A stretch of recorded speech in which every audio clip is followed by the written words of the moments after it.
بسم الله الرحمن الرحیم. السلام علیکم. ګل کتب حسین تانیا خان یو ځل بیا ستاسو په درانه خدمت په دې حاضر یم چې تاسو به ټول روغ جوړ او خوشحاله یاست. د نوي سهار د نوي خپرونې سره دا ټیم بس ما سره موجود است. زما هغه وروڼه چې مسافران دي او زما هغه وروڼه چې محافظان دي، زما لخوا او زما ټوله ټیم لخوا دي د مینې او د اخلاص ګېډې سلامونه دی قبول کړي. ګران کتونکو د ټلیفون شماره ده 910 د دېرش اتیا پر دا شماره تاسو موږ ته ټلیفون کال کولی سئ او ډېرې زیاتې پوښتنې هم کولی سئ، ځکه چې زه نن په خپرونه کې بالکل یوازې نه یم ناست. ما سره یو ډېر ګران قدرمن عزتمند میلمه په خپرونه کې موجوده دی، علي جان ایډوکیټ. ټول له مخه علي جان ورور ته په خپرونه کې ښه راغلاست وایم. ډېره مهرباني قربان. جی ګل کتونکو زموږ ټاپک دی سود، چې سود اخیستن څومره ګناه لري، دا جایزه د اسلام کې که نه دی؟ اور دا خو یقینا تاسو ته هم در معلوم دی چې په اسلام کې دی ته حرام قرار ویل سوي دي. وای سود اخیستن اور ورکون والا چې څوک چې ورکوي او څوک چې اخلي دواړه چې دی په ګناه کې برابر شریک دي. اور الله پاک سره که اعلان جنګ کوي نو سود ورکوي. نو ټولو مخه زما اوله پوښتنه علي جان ورور څه دا ده چې د سود اصلي معنا څه ده؟ ډېر خلک چې دی سود کوي یا دې ته سود نه وایي، دا خو د کاروبار پیسې دی، کاروبار په کوي. لیکن جهاں تک زما خیال دی کاروبار هغه چې په تاوان او په ګټه هم شریک وي، لیکن چې خالی پر ګټه شریک وي زم هغه به سود وي. خیر دغه بله پوښتنه د سر څه دغه کوم چې سود څه ته وایي؟ ډېره مننه. زه خو اصل کې معذرت غواړم چې ولې دا د مفتیانو کار دی، پر دې باندې مفتي ښه فتوا ورکولی شي. خو بار کې موږ هغه کم د فیلډ څه دی، موږ د فیلډ سره تعلق دی چې وکالت کوو او په هغه کې بیا زموږ د هره شعبه داسې معلومېږي، په هغه باندې ریسرچ خامخا کوو. که چیرې موږ ته یو کیس راسي هغه د کرمینل کیس بیا موږ تر سپریم کورټه پورې پسې ولاړ سو، دغه ججمنټ وګورو چې دا زخم دارنګه لګېدلی دی. مثال کې طور پر اوس داسې ججمنټ شته چې په پښه کې ګولۍ لګېدلي 324 اټریکټ بیا نه کوي. ولې هغه وایي دا هغه 324 مطلب دا دی چې مطلب د ویشتلو حمله پر ما یو اټمپټ کوي چې زه ختمولم، لیکن په پښه کې ګولۍ دا مطلب نه دی چې زه ختمولم. هلته دا مطلب دی چې ته خالي رکاولی چې ته ودرېږي ستا منډې ولې مثال. دا ګوره دا ایکسپلینیشن دی د قانون. او دارنګه که چیرې سود موږ مخته خامخا راځي، په عدالتو کې هم راځي، موږ به خامخا یې څه ریسرچ ورکړی. زه چې په خپل نظر کې ورته وګورم چې موږ کوم کتابونه ویلي دي، ما چې کوم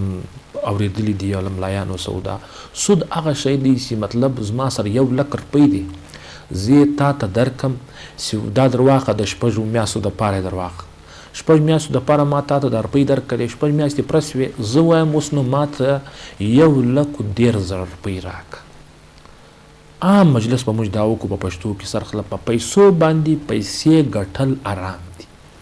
که زه تا ته داسې پیسې درکم 1 لک روپۍ، 6 میاشتې بعد 1,13,000 روپۍ غواړم. فکس ډیمانډ دی زما 6 میاشتې بعد زه تاسو دا پیسې غواړم. حالانکې که موږ خپلواني رواخو، پښتونوالي رواخو، زموږ اکثره غریبانان خپلوان سته او پښتونوالي کې ډېر خلک دغه سته او مجبوره خلک سته. یو وخت کې دا شر دولت ورسره وي، بیا الله پاک دولت ځینې دغه کړي، بیا بېرته غریبي ته راسي. قرض موږ ورکوو، دا زموږ په پښتنو کې ډېر ښه یو رواج دی چې یو څوک مجبوره یې دی ورته ونیسي دا پیسې در واخه، بیا څه وخت الله درکې راکړه، هغه ورسې خپل کاروبار په روان کې یا واده مسله یا بله مسله هغه په حل کې، بیا چې الله پاک هغه ته پیسې ورکړي، زما خپلې پیسې هغه غونې پیسې بېرته ماته راکړي. کور ودانۍ هم دی ووایي چې وروره تا زما سره په مجبوري کې دونه مرسته وکړه، مدد یې وکړو. لیکن سود هغه ته وایي که ما چیرې 1 لک روپۍ تا ته درکړلې او 6 میاشتې بعد مې بېرته تا ته ووایي چې زما پیسې خو تا راکړلې اوس به ما ته 1,000 روپۍ پر دې منافع راکوې، دا حرام کار دی. الله پاک په دې کې بالکل په قرآن پاک کې ویلي دي سره عام د ما سره جنګ دی وایي. نو بیا ډېر داسې دغه راغلي دي چې آیتونه دي هغه دا وایي چې د سود خوړلو والا و دیوال ته به نه کښېني. بالکل دا نو پر دې باندې ډېر سخت او د دې دونې سخته سزا ده. اعلان جنګ له الله سره کول ظاهره خبره ده چې موږ مسلمانان یو، د الله پاک د حدیث یو حرف زموږ دپاره ډېر محترم دی. که په هغه کې چیرې موږ دا رنګه ووایو چې موږ د الله پاک سره سود واخلو، نو د دې مطلب دا دی چې موږ اعلان جنګ وکړو. نو عام معاشره دې په دې سرخلاص کې که ما چیرې 1 لک روپۍ یو چا ته ورکړلې او بیا مې 6 میاشتې بعد ځینې اخیستلې او هغه منافع مې ځینې اخیستله، دا زما دپاره ارامه ده. په یو بل کتاب کې ما کتل هغه دا ویل چې پخوا زمانه کې د کرایې رجحان نه و چې مطلب یو مکان یو څو بل چاته ته په کرایه ورکړي. هغه کې دا ویلي چې دا هم یو رنګه چې دی ممنوع ده چې موږ په خپلو پیسو یو مکان جوړ کړو، بیا تا ته په کرایه درکړو چې ما ته اوس کرایه راکوه. بیا هغه داسې اوس مطلب زما پیسې خو 10 لک روپۍ په دې مکان لاړې ما هغه داسې ایسي دي سپیر هغه هم وخت سره هغه د ځمکې ریټ پورته کېږي پیسې زیاتېږي مطلب نن ما په 10 لکه جوړ کړي سبا په 40 لک خرڅوم لیکن تاسو زه 30 هزار روپۍ د میاشتې غواړم دا مې یو رنګه و لیکن بیا چې ملایانو پر دې باندې فتوا ورکړې ده چې یا دا خو موږ هم یو محنت وکړئ موږ پر دې باندې کنسټرکشن وکړئ موږ خپله مځکه کوله موږ پر دې باندې خپله محنت ډېر وکړئ لحاظه موږ پیسې پر ولګولې بیا موږ دی نه کوو چې وروره خدا نخواسته دا مځکه ګیرا هم سي سبا اوس داسې اکثره وخت راغلی دی د افغانستان او د پاکستان ډېر تعلقات او خلک دلته هلته سره ځي که چیرې هلته جنګ ولګېږي په کوټه کې په پاکستان کې ځمکې ارزانه سي که چیرې هلته امن راسي یا بله سي بیا هلته ریټونه بلکل د ځمکې کې پورته سي دا رنګه سره یو رجحان دی نو که چیرې دا ځمکه موږ په دې باندې ویلی شو چې دا ځمکې ریټ هم ګیراویدلی سي چې ما نن په 20 لک روپۍ مکان جوړ کړی دی سبا په 10 لک هم نه خرڅېږي نو په دې باندې بیا چې دوی مفتیانو پر ځای باندې فتوا ورکړله چې ټیک دی داسې دی دا موږ ته حرام نه دی حلال دی بیرته حلال کړی دی کومه کرایه سي موږ په هغه پخوا زمانو کې د کرایې دغه نو اوس معاشره باید په دې سر خلاص کړي که موږ چیرې چاته نغدې پیسې ورکړې باید هغه نغدې پیسې بیرته ځینې واخلو زما یو مرسته هم په معاشره کې ده دا خو ګوره که موږ زکات ته وګورو زکات څه شی دی زکات هم دا شی دی ما سره الله پاک ماته په یو کال کې 10 کروڑ روپۍ راکړي دي باید زما د دې د کال د دې خپل زکات وباسم الله پاک وایي په دې باندې ستا پیسې حلالېږي په دې باندې ارامېږي نه تا څه کوې ته نور تر نور خواهش لرې تا کروڑه و اربا و جایداد سي هغه زکات پیسې له دې څه نه باسي نو ظاهره خبره ده په دې کې د مسکینانو هم حق دی د بل چا حق دی زکات خو دغه مطلب زما په معاشره کې یو غریب سړی ورک سي ختم سي معاشره کې ټول غریبانان ماښام ډوډۍ پیدا کړي حالانکه داسې خلک هم داسې ملاین ما اورېدلي دي هغه وایي که چیرې مسلمانان په صحیح معنا باندې په دا ملک په دا دنیا کې دا زکات وکړي په دا دنیا کې به غریب سړی نشي پاتې زموږ اسلام خو ډېر ښایسته مذهب دی ډېر ښایسته دین دی په دې باندې هر لفظ جلا جلا معنا لري موږ خو دونې مت نه لرو چې د قرآن شریف یو ټرانسلیشن په صحیح معنا ووایو اکثره خلک دا وایي چې زما قرآن زده دی بس نو زما نور د ملا څه ضرورت دی د پلانا څه ضرورت دی په دې کې یو لفظ ډېره غټه معنا لري الله پاک یو لفظ استعمال کړی دی رب العالمین د دې ډېره غټه معنا په دې باندې انسانیت چې هر څونه کوشش وکړي سر نشي خلاصولی چې رب العالمین ورته ته وایي دغه بیا چې کائنات کې ولاړ سي دنیا د څنګه جوړه کړې او د اسمانونو او د ځمکې د څنګه جوړ کړې نو لہذا زه دا وایم باید چې انسان چې دی هغه د خپلې ښېګړې دپاره له قرآن څخه مرسته واخلي له حدیث څخه مرسته واخلي نو سود معاشره هغه ده چې د پیسو باندې پیسې وګټلې هغه ته سود وایي دا اسلام ممنوع کړی دی حرام دی بالکل لیکن سر په بینک کې هم خلک پیسې دي هغه سره کم دي لکه په لک چې 2000 روپۍ ورکول کېږي هغه د سود په زمرې کې آیا نه راځي بالکل زموږ کم سیستم څه دی د بینکینګ سیستم څه دی دا اکثره دنیا چې د پر دې باندې به یو غټ کاروبار شروع کړی هغه دارنګه کاروبار یې یو سړي سره 1 کروڑ روپۍ 10 کروڑ روپۍ هغه راواخلي په سیوینګ اکاونټ کې کښېږدي هلته چې اکاونټ کې کښېږدي سیوینګ اکاونټ خو داسې دی چې بیرته ستا هغه اماونټ کې پروت نور داسې دغه سته ودی ته بیا خو بینکینګ چې دی هغه یو ځان خپل ځان خلاص کړی دی هغه په دې خلاص کړی دی تا ته اول ورځ ډیټیل درکړي چې ما دا ډیټیل دی که ته چیرې پر دې باندې انټرسټ ورته وایي په انګلیش کې سود ته که ته انټرسټ اخلې خو دغه دی ستا دپاره دی په دې پلانه اکاونټ کې کښېږده ستا ته به موږ منتلي انټرسټ درکوو که ته چیرې نه غواړې دا پلانه اکاونټ دې په دې کې کښېږده ستا خپل اماونټ کې پروت دی هر وخت یې درخې در وایخه زموږ خلک چې دی د دې په معاشره کې خود وایي چې ما په اکاونټ کې ایښي دي زه پر دې سود نه اخلم بعض بارکې د دوی پیسې چې دي هلته په اکاونټ کې داسې پرتې د دوی سالانه هغه خپل انکم ورته را روان دي دوی خالي مطلب غټ اماونټ کښې دي 10 کروڑ روپۍ کښې دي د میاشتې دی خپل انټرسټ را سود ځینې اخلي خپل کور په چلوي کاروبار پکې دا بالکل حرام دی پر دې باندې ډېرې فتواوې شته نو یو مولوي صاحب ویل ډاکټر اسرار صاحب دی شاید ډاکټر اسرار صاحب ویل چې امریکا دونې غټ سوپر پاور دی دا ګرد نظام پر سود باندې دی که نن چیرې د دوی بینکینګ سیستم کولیپس خراب سي یا مطلب اسرائیل و دوی ته وایي چې موږ دلته بزنس نه کوو تا ته سود نه کوو نه در کوو کیدای سي وروره د امریکا سیستم ګر سره خراب سي بعضې ملکونه چې دي هغه دارنګه دي چې ګرده پر سود باندې ولاړ دي خو ما هغه خبره د اول سر کې ما خبر درته وکړه زموږ کم سرمایهداران سیستم چې دي یا خلک دي یا کاروباریان خلک دي هغه په صحیح معنا باندې زکات نه ورکوي چې زکات نه ورکوي او خپل پیسې راواخلي په بینک کې کښېږدي پر هغه باندې سود دی یاخي نو دوی خپل کورم تباه کوي اسلام ته هم نقصان ورسوي معاشرې ته هم نقصان ورسوي د دوی اوس که زه یو معذرت سره یو خبره وکړم که نن سبا کې معاشره کې یو هلک ځوان هلک خپل ځان ولي ډېر ښایسته غټ سړی غټ کاروباري غټ سړی مطلب پیسه ډېره ښایسته لري یو زوی راولاړ شي خپل ځان وولي زوی راولاړ شي له بل چا سره بدي وکړي توپانچه یې په لاس کې لس وولي دا ولې دارنګه کېږي دا هغه کیسې دي چې دوی د سود پیسې په وخوري خدا نخواسته الله دې موږ ماف کړي کیدای شي موږ هم خوړل دي موږ په دې معاشره کې نو موږ څه خبر چې په دې کې سود شته په دې کې نشته کیدای شي دغه خلک دا کورنۍ چې دي دا زکات نه ورکوي د دې له وجې هغه زور دلته ولاړ شي ځوان زوی یې ولاړ شي نو که چیرې په اسلامي اصولو باندې سړی صحیح روان سي بلکل د دوی کورنۍ هم خوشحالېدلی سي د دوی ماحول هم برابرېدلی سي او دارنګه نوحګواني مرګو څخه به انشاءالله دوی بچا وي زه خو دا وایم باید سي د بینک ټیک دی زموږ یو سیسټم دی اوس نن سبا کې پیسې کور ته نه چېږدی که څوک خبر سو یا دا سو کور ته غله درته راسي بس مخونه یې پټ کړي خپل خلک یې پیسې دسه اوسي ټیک دی یو سیسټم دی بینکینګ زموږ مجبوري ده هلته بیا خامخا هغه یو زموږ لپاره یو د سکیوره ځای دی لیکن خبره دا ده چې هلته باید چې په هغه اکاونټ کې کښېښول سي چې په هغې کې ماته بیا سود نه میلاویږي زما خپلې پیسې پرتې زه کاروبار په کومه راباسم یې ورکوم یې هغه د بینکینګ خپل دغه دی سیسټم دی هغه تاسو چې 1000 روپۍ راباسي یا لک راباسي څو دی کاټوي ټیک دی لیکن باید موږ پر هغه باندې سود نه واخلو نو معاشرې کې به دا اغاهي څنګه ورکوو چې دا سود دی په دا شي کې شته یا په دا شي کې نشته زه خو خپل معاشرې ته وګورم زموږ معاشره چې ده هغه زموږ له د وردۍ څخه نه متاثره کېږي دا د استادانو په کلاس کې ورته ولاړي یا لیکچرر یا پروفیسر لوګو سره نه متاثره کیږي دا معاشره سیده د مولوي صاحب شاوخوا ده دا معاشره که مولوي صاحب په مسجد کې ښه خبرې وکړلې په فیملیز کې هغه خبرې شروع شي نن مولوي صاحب دا وویل نن مولوي صاحب دا خبره وکړه یا چې کوچنیان ورسي و مدرسې ته سبق وایي هغه مولوي صاحب هغوی ته خبرې کوي هغه هلکان یې راوړي و کور ته وادې ته م وایي خور ته م وایي دا ټولو ته دا مجلس کوي که زه دا ووایم چې مولوي صاحب ډېر غټ کردار ادا کوی چې خاص طور پر اسلامي لحاظ چې د دې سزاوي دی ووایي د مطلب د سود اخیستلو سزا چې شته او په معاشره کې بار بار په دې اګایي راولي هره علاقه کې چې خپل ماجتان دي هغه په خپله ژبه کې کچیري د اردو ماحول یا په بازار کې هغه په اردو کې دا تقریر کوي د پښتنو ماحول یا د بلوچستانو ماحول هغه بلوچي زبان کې یا په پښتو زبان کې هلته تقریرونه کوي نو دا تقریرو کې کچیري دی اسلام هغه رنګه بیان کې په صحیح معنا باندې چې وروره د دې سود اخیستلو سني تاوان دی او مثال کې طور پر یو ملا ته یو سړی ورسي وایي دا 1000 روپۍ در واخه دا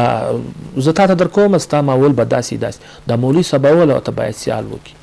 چې ته کاروبار د چیش کوې او کم کیسې کوې او څنګه کوې که چیرې دته معلومه شوه چې پر سود پخوا روان دی باید چې دا پیسې ور واپس کړي زما ستا د پیسو ضرورت نشته ما یو خبره له مخه په یو پروګرام کې وکړله مثال یو سړی راغلی و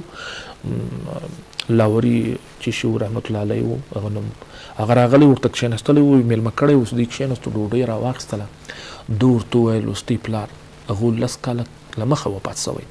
نو ده ورته وویل چې 10 کاله له مخه وفات سوی دی دوی تقسیم او زموږ تقسیم نه دی سوی د لاس داسې کوي چې زه ډوډۍ نه خورم ولې اوس دوی په کور زه خبر یم اوس دوی د کور 2 نجونې چې دي په پلاني و پلاني کلي کې واده دي او هغو تقسیم تی نه دی کړی 10 کاله کې ظاهره خبره ده د هغو خوندو عکس دی په لاس د پلار په جایداد کې ستا لہذا زه دا ډوډۍ نه خورم که دارنګه ماحول پیدا سي دارنګه زموږ ملایان پیدا سي ستا ډېر دی ماشاءالله هغو ځان داسې پټ کړی دی په معاشره کې ځان نه ښکاره کوي خپل عبادت کوي خپل د دوی خپل سټرګل شروع دی د اسلام او د دین خدمت یې شروع دی که چیرې هغه دا ووایي چې دارنګه انکار وکړي چې زه ډوډۍ نه خورم بلکل زه ولاړېږم په دې چې دوی د خوندو حق نه دی ورکړی دا ماته الله نه دی چې دا رزق زه وخورم که مولوي صاحب دارنګه کردار ادا کړي په معاشره کې ووایي چې سود که چیرې ته د میاشتې زکات نه دی ورکړی د کال باید چې زه ستا سره نه کښېنم ته ماته دا 10 روپۍ راکوې ټیک د کور دی ودان لیکن او ته ماته ووایي ستا کاروبار چې کاروبار و سود د معلوم کې بیا که په معاشره کې اګایي ډېره زبردسته به رضوام راسي د کم کردار چې دی په معاشره کې هغه ډېر اهم دی او تاریخ له لحاظه راواخلي دین چې دی هغه ملایانو پر سر دی دی په دې یو رنګه موږ مطلب په قبرستان کې موږ څه خبرې څنګه به کوو یا څنګه سیسټم دی یا پاتیا څنګه ده یا بله دا ګرد د ملایانو کردار دی چې هغه یې ورکوي. نو دا وایم چې په معاشره کې ښه اګاهي په ماحول کې راوستلی سي هغه ملا دی چې ښه کردار ادا کولی سي. چاته انکار وکړي، چاته څه لاره وروښیي، په سپیکر وکړي، باید پر دې باندې ښه ښایسته مثالونه ورکړي او ووایي چې دا څونه نقصان دی. ما خو په یو سپیکر کې یو ملا څه واورېدل، ده ویل چې سود خوړل چې دی 80 واره د مور سره زنا دونې سخته ګناه، تر دې زیاته غټه ګناه، وایي دا خو د معمولي سزا ده. نو الله پاک دونې سخته سزا دې دې کړې ده. بهر کې معاشره خلک په دې خبر نه دي. راواخي وایي ما ته دا تا ته موټرسایکل در واخیستی یا کمیشن دی یا پلانا دی، د دې باید چې سم ښایسته تفصیل په معاشره کې اوس بار بار بیان سي، نو به معاشره له دې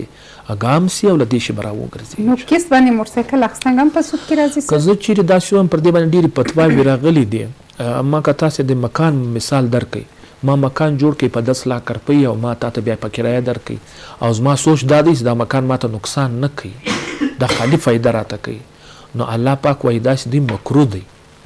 په دې مکروه دی چې ما ټارګټ ته عیاشي دی، دا زما مکان دی، ما په 10 لک جوړ کړو، 3 میاشتې بعد 3 کاله بعد زه په 40 لک روپۍ خرڅوم او تاسو زه د دې پیسو یو رنګه پروفیټ اخلم، یو رنګه سود یې اخلم.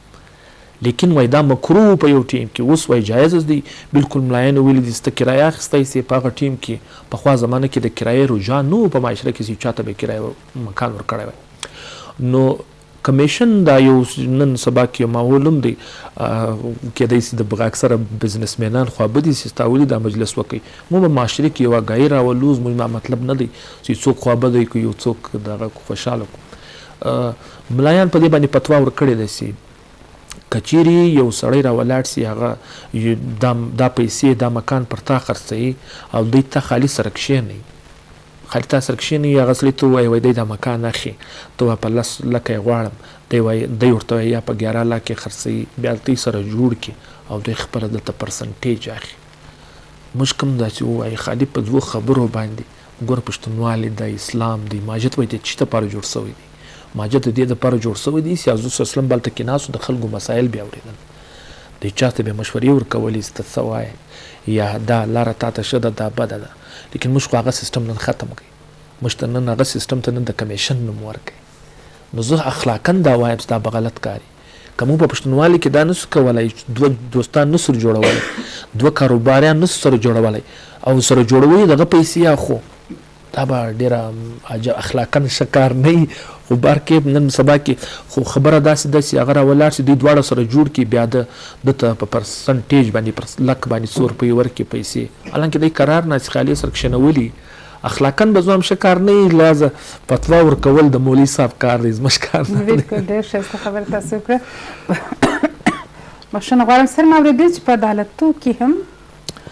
سودي نظام ستا میلاویږي کله نه میلاویږي؟ ځکه عدالتو ډېر ښه سیسټم دی. زموږ د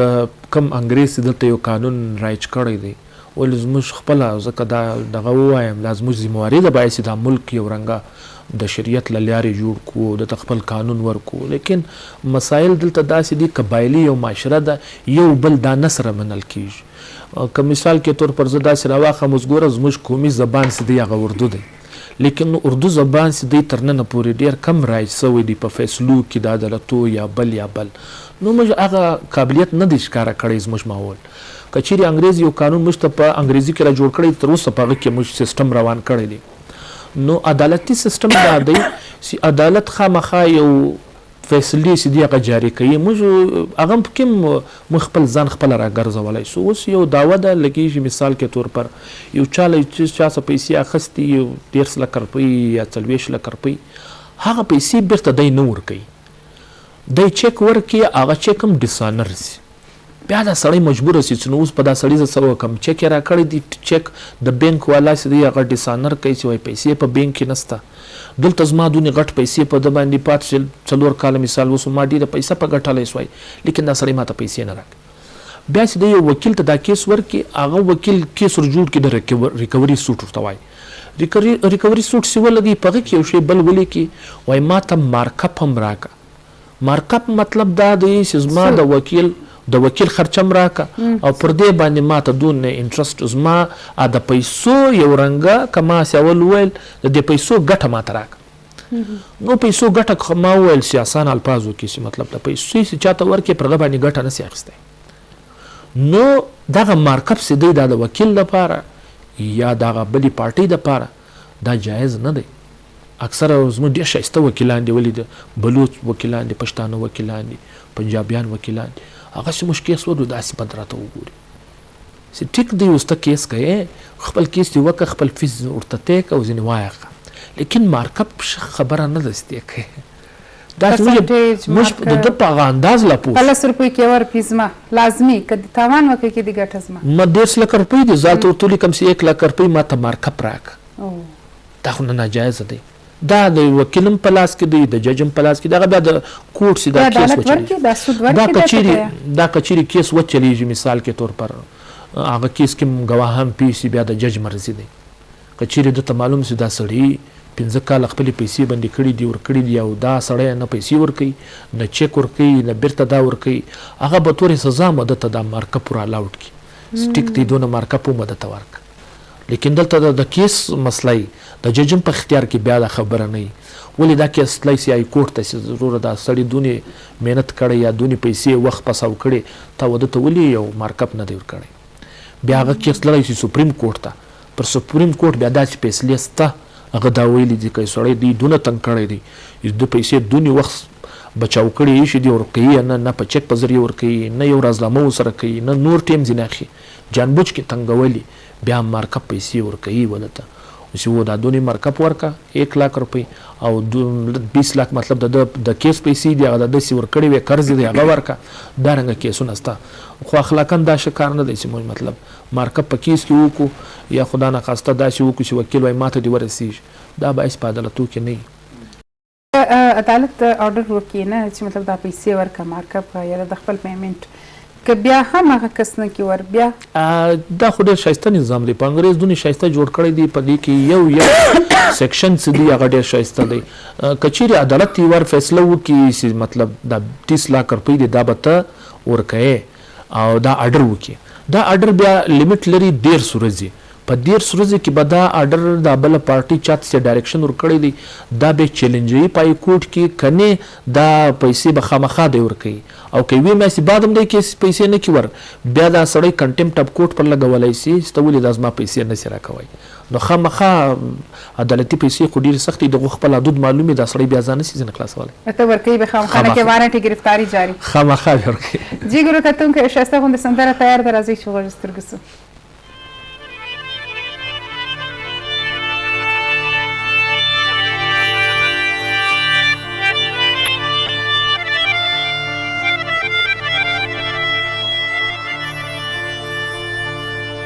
او کتر مار اغلی زبر ډیر خوشاله سمسنم دسته ګلان پتا لره درم سنم کتر مار اغلی زبر ډیر خوشاله سمسنم دسته ګلان پتا لره درم سنم کتر مار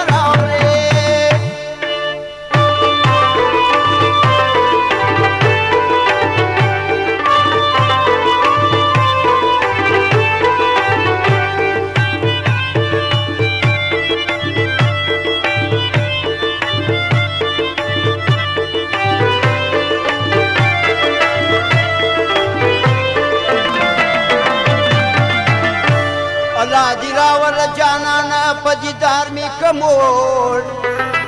ستا د دوسترګو په نظر د زړه پر حال می کجوړ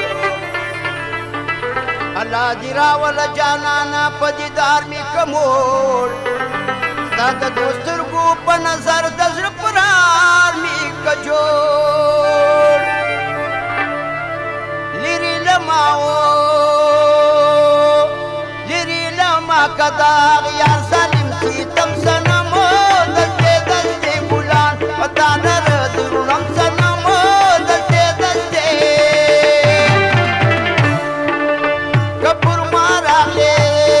کپور ماراغله زبر ډیر خوشاله سم سنمو دسته ګلان پتا لره درم سنمو دسته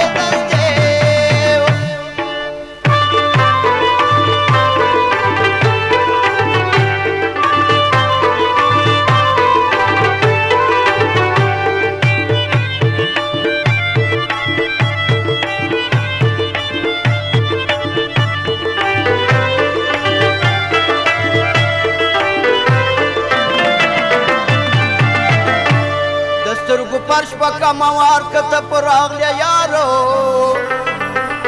ناز په مایستا د دیدن شپه ورځي انتظارو د سترګو فرش په کموار کته پر راغلی یارو ناز په مایستا د دیدن شپه ورځي انتظارو لډېر غمه مې زړګی کلم کلم صنمه دستې دستې ګلان په تا لره د رم صنمه که تر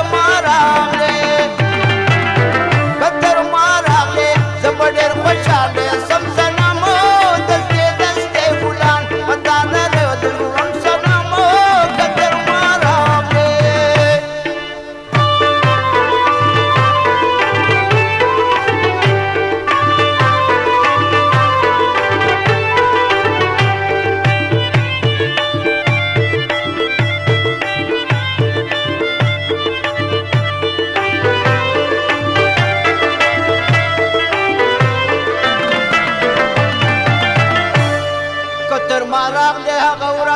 پر ما د اختر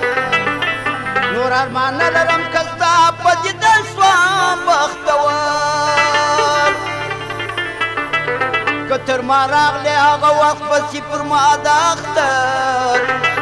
نور ارمان نه لرم که ستا په دیدن شوم بختور خلاص په لهره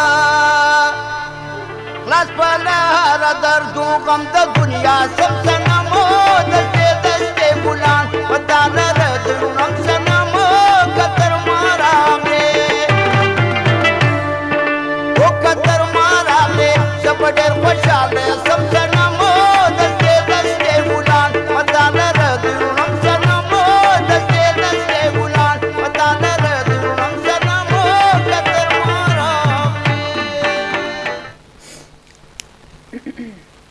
جی ګلګتم فیضل بیا تاسو ته خپرونه کې شرح خلاص وایم یقینا ډېره ښایسته سندره تاسو به هم خوند پر اخیستی وي او ټلیفون زموږ ډېر زیات خاموشه دی زما په خیال سره ډېر خلکو سود کړی دی او ډېر خلک دا نه غواړي چې پوښتنه وکړي چې سود ډیفینیشن څه دی اسان دغه یې څه دی لیکن خلک دا پوهیانه شاید نه غواړي نو خیر موسم ډېر ښایسته دی د پکنیک موسم هم دی اور زه خو هم آیډیل موسم دی چې کور کښېنئ کړکیانو پر دې خلاصې وي ښه ښایسته ګرم ګرم چای سمبوسې پکوړې پرتې وي یا د لاندې غوښه پرته وي غرمې ډوډۍ کې نو ښه خوند به کوي چې ښه سلاته ولاته په دسترخوان رایته پرته وي د غرمې خالي در شم او د مازدیګر چې ښه سمبوسې پکوړې جلیبۍ ګرمې ګرمې شیدو چای نو دا هم ښه موسم دی اور څوک چې ګاډیانې لري پکنیک پوینټس ته تللی سي آوټډور د هغې لپاره هم ډېر ښایسته موسم دی او ډېر خلک که زما ورو خوب رواني نو هغه کور ته تللی سي بېدېدی هم سي زما په رقم چې زما خو پخی اراده چې زه هم قرار ځم بېدې شم برته واپس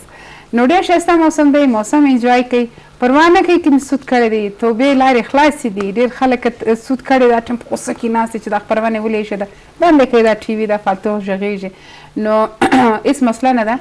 وای که انسان غلطي نه کول نو ګوره به ملایکې ولې ګرده به دلته چې دې ملایکانې به ګرځېدل انسانان به نو نه ول انسان اشرف المخلوقات د غلطي د انسان څه کېږي د توبې دروازې چې دي خلاصې دي الله پاک وایي دونه ګناه وکړه د سمندر زږ نه دی دونه راسئ ور معافي وغواړه زه دې بخښم رحیم الکریم دی مهربانه دی زموږ رب مهربانه دی بس الله پاک دې د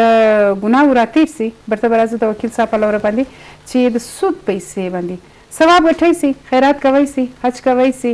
یا یو چاته یو غریب سره مرسته کوئ سي کله نه څه کوئ جی وکیل صاحب د سود پیسې چې دي هغه اوله خبره خدا ده چې په دې باندې که ته خبرې چې زما دا سود پیسې دي زیره اخم مثلا په بینک کې دی شي یا یو سړی مجبور سړی ته تاور کړي 10 لک روپۍ او د میاشتې دغه 30000 40000 دغه یو رنګ سود اخی دا سود چې دی د اسلام په مطابق باندې موږ نه د دې خیرات کولای شو نه یو غریب مسکین ته د دې مرسته کولای شو په دې سوچ باندې چې موږ په ډیر ثواب وګټو په دې پیسو باندې نه ثواب ته ګټلای سي نه دا ته جایز سود پیسې باندې خیرات وکړي ولې خیرات خو هم داسې کېږي پر زړه باندې یو څوک ډبره کښېږدي مثال کې طور پر یو پیسې چاته ورکړي چې دا زما د خیرات دي یا زه څومره زور غواړي نه دا پیسې بل چاته ورکوم د چا څه پیسې اخیستنګ موږ دا پیسې خپله پر ځان دونې ګرانه کړې ده چې 2 روپۍ له ځانه څه بېلول یو چاته ورکول ډېر سخت کار دی. اوس په مسجد کې اکثره دغسې دي د مسجد د تعمیر دپاره یو 100 روپۍ خلک ورکوي، لیکن ډېر سرمایهدار خلک یې هغه به جیب ته لاس نه وروړي. دا بیا یو جلا یو نشه ده چې سړي ته یو پیسې راسي او دی دا نورې غواړي. یو غریب سړی ورته وایي دی داسې ورته وګوري، په بدو سترګو ورته وګوري، ستا له ما څه پیسې غواړي، لاس دې راته نیولی دی. حالانکې الله پاک دین څونه ښایسته دی. وایي الله پاک دا لاس نه خوښوي چې ته داسې لاس ونیسي یو چاته، دا لاس خوښوي چې یو چاته ورکړې. لیکن موږ معاشره چې دا هغه داسې نه ده. ما که راوله ته د زکات په باره کې یو مجلس وکړي چې زکات ورکول که چیرې زموږ سرمایهداران هغه خلک شروع کړي په صحیح معنا باندې، په دا دنیا کې به غریب سړی نشي پاته. لیکن خو زموږ معاشري بګاړ هم نن دغه دی. ګوره په کوټه بازار کې چې نن موږ وګورو بې انتها خلک هغه د کوچني هلکانې راوړي دي، پر دا روډو پراته دي ناست دي او دا خیرات ټولوي. زه بیا یو بله د چا پرچم ناشده مجلس ورته وکړم، هغه دا چې دوی خپل ټیکهداران دي. دا سهار وختي زموږ بیده یو 5 بجې را رسولي په ګاډۍ کې، هر چوک باندې خپل غریبانان تس کې، وایي دا ستا ټیکانه ده. او د دوی بیا دارنګه ټیکانه ده چې د جنا روډ والا چې دی هغه د بل ایرې ته نشي راننوتلی، ولې د روډ چې دی هغه جنیا روډ دی. هېڅ قانون نشته. یو رنګه داسې ماحول جوړ شوی دی. حالانکې یو ورځ 2-3 دانې داسې پرایویټ کم دغسې دي دا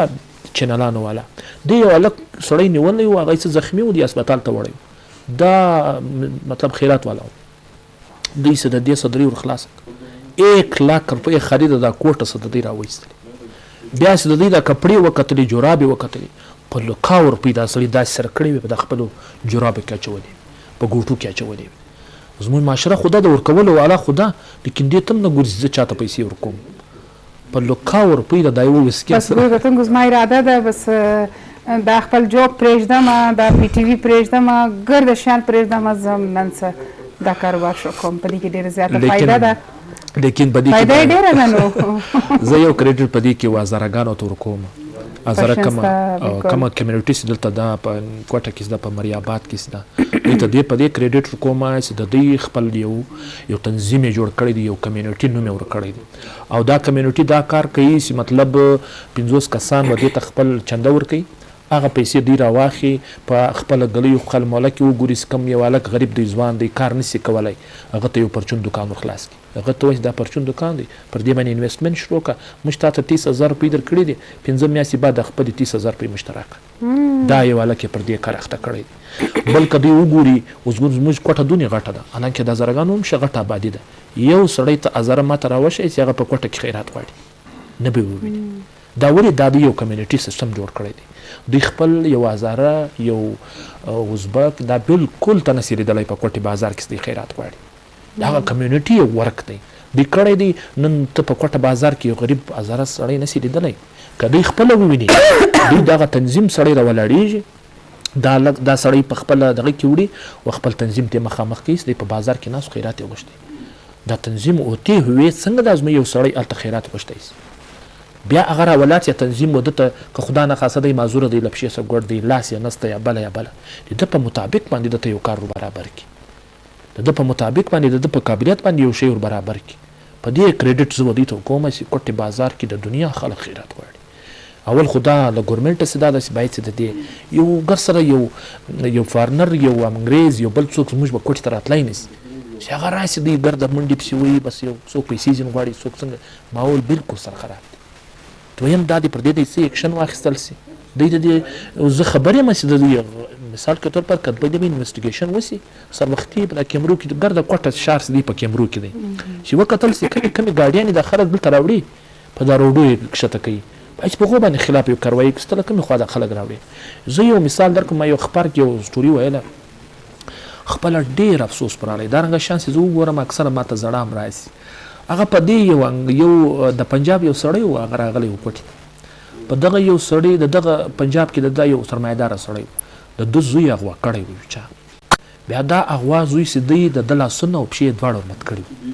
کوچنی دا د لسو کله سکول راغلی، هغه بس د لاس او پښې ورمت کړي، هغه راوستلی په جنا روډ بیک شې شوی، به دا هلک په خیرات غوښتی ماښام به هغه ورته رالو، په ګاډۍ کې به یې ووړی، دته به خپله 50 روپۍ 70 روپۍ د نس ډوډۍ ورکړله دا نور به دا تنظیم وړله بیا په یو وخت کې دا 15 کاله بعد 6 کاله بعد دا سړی راغلی دی کوټې ته دا ریل کیسه ده دا بالکل هغه خپله لیکلې اوس ما سره دا رنګه ناګواني وسوله هغه راغلی دی هلک ته پیسې ورکوي چې ورته کتلي دي د مور سترګې او د پلار سترګې او د زوی سترګې خو نو بیا سترګې دي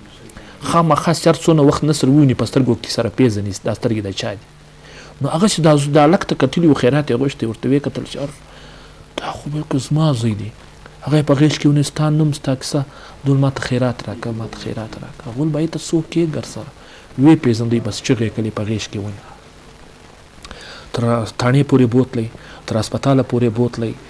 بس هغه پوښتنې مشتنې وسوې وسکو بالکل کنفرمه سو داسې د دې سړي زوی دی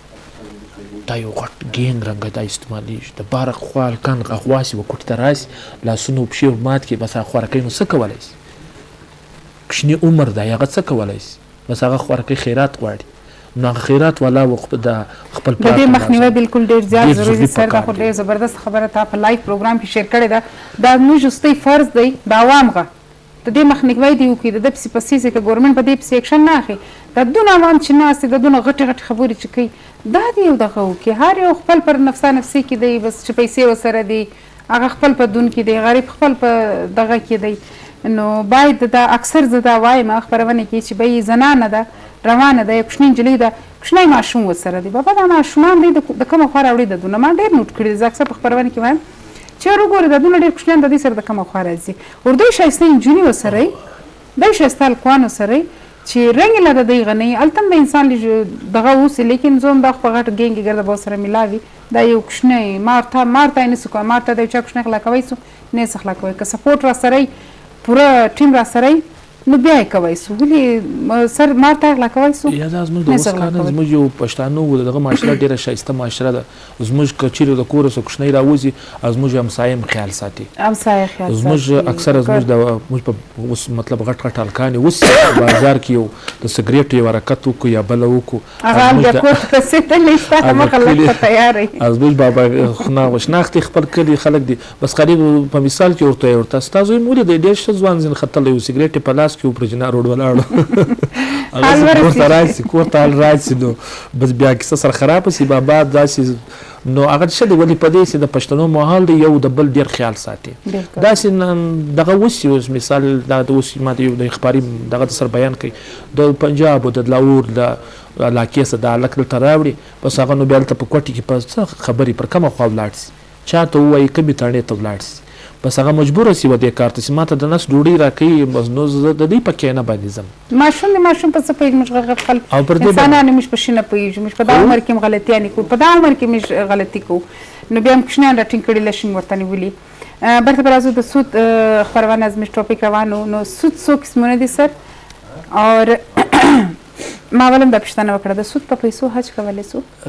نیسو کوی که ما تا ته وویل چې د سود د مثال کې طور پر یو شرابو فیکټري ده ما جوړه کړې ده دا شرابو فیکټري زه ډېر غټ انویسټمنټ کوم مطلب څو لکه کروڑ روپۍ ما کې پساو کړي دي پر دې پیسو زه ګټم او بیا بل چا ته خیرات ورکوم اول خو دا موږ به دا سوچ کوو ما کله مولوي صاحب مثال درکړي چا سره د علاقې والا له سړي څه پیسې اخلي او د دوی سوچ وکړي چې دا پیسې ځینې اخلم د کاروبار چش دی نو سود الریډي یو آرام کار دی سود باندې نه حج کوی سي نه مسجد جوړوي سي نه غریب سره شک کوي سي هیڅ نه سي او بیا کې د توبه وکشل دا پیسې بس دا یو ډېر ښه سوال دی دا په دې باره کې ما ډېر څه ریسرچ هم کړی دی ما ډېر ملایان هم واورېدل مثال کې طور پر زموږ معاشره د خطا انسان څه خطا وایي خامخا له انسان څخه خطا کېږي ملایکه خو نه دی نو لهذا وایي بیا که چیرې توبه وکړي د الله د خوا ته بیا تر فرشتې هم ډېر ښه دغه پیدا کوی سي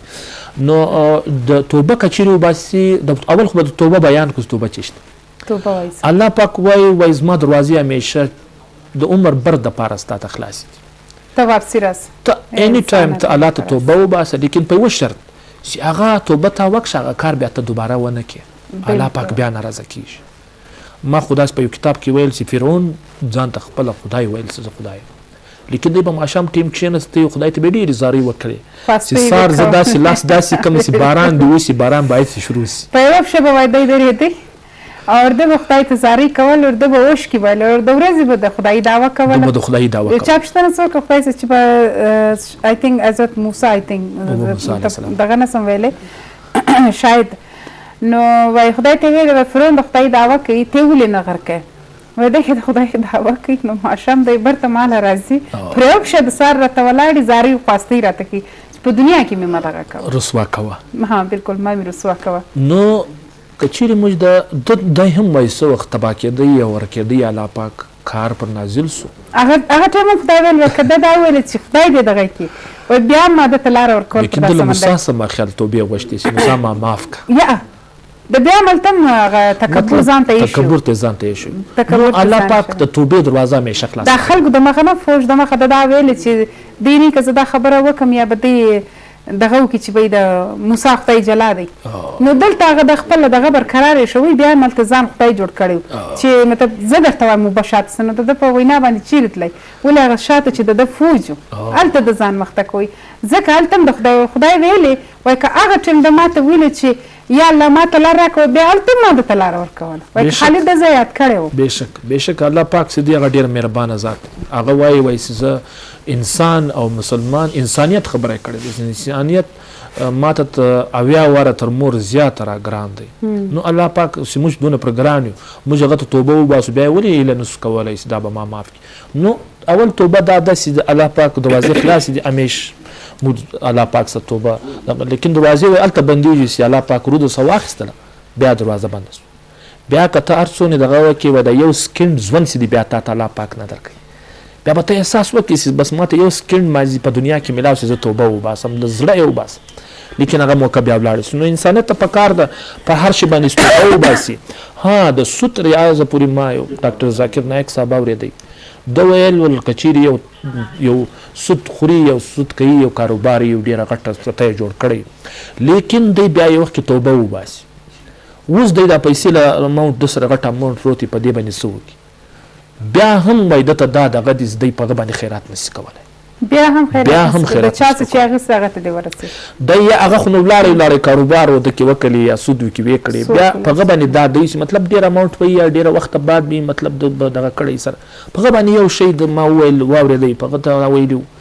چې پر دې باندې داسې شی جوړ کړي په دغه پیسو باندې چې هغه معاشره ګټه ځینې واخلي مثال کې طور پر هغه بیان هم کوي و په سیټي په بازار کې د ټوایلټ ځینې جوړ کړي مطلب دا عجبه پیسې دي موږ په کلي کې هم مسجد نسو په جوړولی یو شا دپاره روډ نسو جوړوی ګلۍ نسو جوړوی نه انسانیت پر هغه باندې ځي راځي نه وایي ټوایلټ ځینې جوړ کړي دا یو دغه ما واورېدی چې هغه پیسې باندې هغه هم که ته ډېر پښتاوه وکړې الله څه معافي واخیست بیا زه دا سود نه بعد نه کوم نه اوسه بعد یې نه کوم دا پیسې دي دا ګرڅه زه نه غواړم زه څه په وکړم ور ورکړم نو ور خو ته نسې ورکوی ولې هغه هم یو کمایي ده یو پیسه ده وایي لهذا په دې باندې ته په بازار کې یا په کوم علاقه کې ته اوسې په هغه کې سیټ ته ټوایلټس جوړ کړه چې ګرد عوام له هغه څه داسې فایده واخلي به طورې ټوایلټ بل یو شی ته بل ځای نه خیرات ورکولی سې نه یو مکان په جوړولی سې نه ماجد کې ورکولی سې یو ځای نسې ورکولی مطلب دونه خطرناکه د دې لپاره بیان توبه وباسي دغه باوجود هم دونې خطرناکه دي حالانکه توبه وایستل الله پاک مثال زه نه بعد سود نه کوم مثال بیا هم هغه پیسې زه نسم استعمالولی په توګې کمایي یې نسم استعمالولی ماجد ته یې نسم ورکولی چې خوړلې دي بیا هغه به څه لټي بس هغه ټیک دی اوس ګوره ما خو یو سړی چې دی پیرون چې دی هغه دنیا کې د خدایي دعوه کړې لیکن که ده توبه ایستلې وه الله پاک ده مافوی بیا هغه کم کردار چې دا کړی دی هغه بیا الله پاک ګرده ورتیر سي کمې ګناوې چې ده کړي ګناه کبیره ګناه صغیره تر خو الله پاک ورتیر سي خو ما تا ته وویل چې بیا به دغه پوینټه بعد به بیا دی هغه ګناه بیا نه کوي نو الله پاک معاف کړي داسې کم کاروبار په کړی دی کمې پیسې په ګټلې دي یا داسې څه کړي دي هغه خو یې کړي دي نه بعد چې توبه وکړله او دا پیسې ورسره دي چې دا زما کمایي ده مثال کې دا کمایي دي له ما څه ولاړې سي دا زه زیاته نه غواړم نه بعد زه دا کار نه کوم هغه پیسې چې دي بیا په طور هغه استعمالولی سي او داسې څه کاروبار او څه شان په کړي دي هغه خو سوی دي هغه خو ادم ولاړې سره توبه یې وکړي بالکل سود خو یو هغه عمل دی چې څلور آسماني کتابونه چې راکښته سوي دي تورات زبور انجیل او قرآن پاک یهودي قوم لا هم سود حرام قرار کړی دی لیکن کوي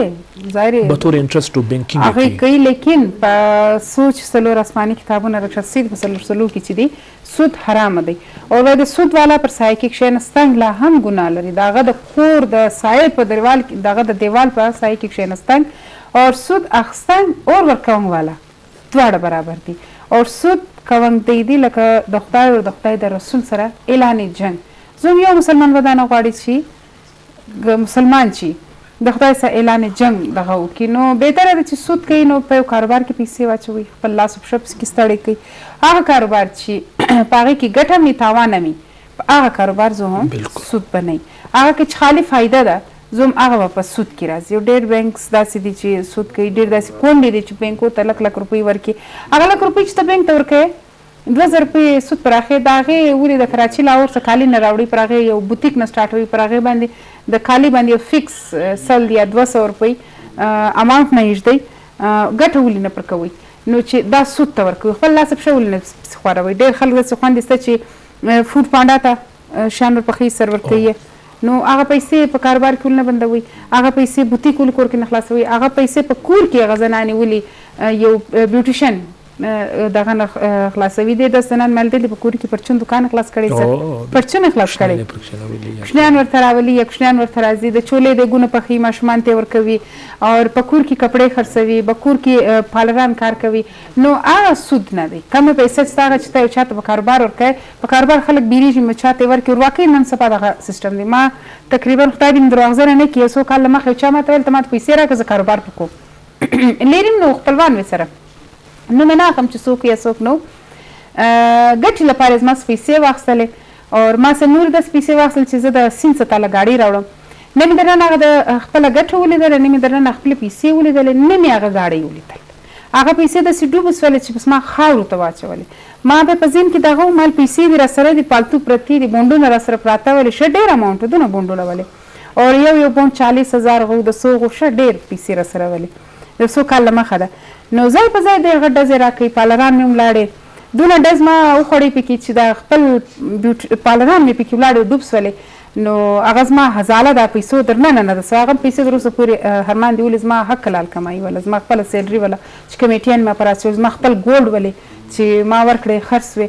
نو دا رقم خلک هم شته په خلکو اعتبار مه کوئ خپل لوی اماونټ چې دوی چاته مه ورکوئ ما خپل پرسنلي ډېر غټ ډز خوړلی دی او هغه هم داسې نږدې رشته د کورغه چې انسان په پټو سترګو باروسه هم پر کوی سي نو زه هم په خپلوانو لا باروسه مه کوئ چې ما ته ډز راکړي یا چاته ورکوي نو ما چې دونه غټ ډز وخوړې ډېره ناجوړه سوم به یې د هسپتالو هسپتالو زه ورسېدلم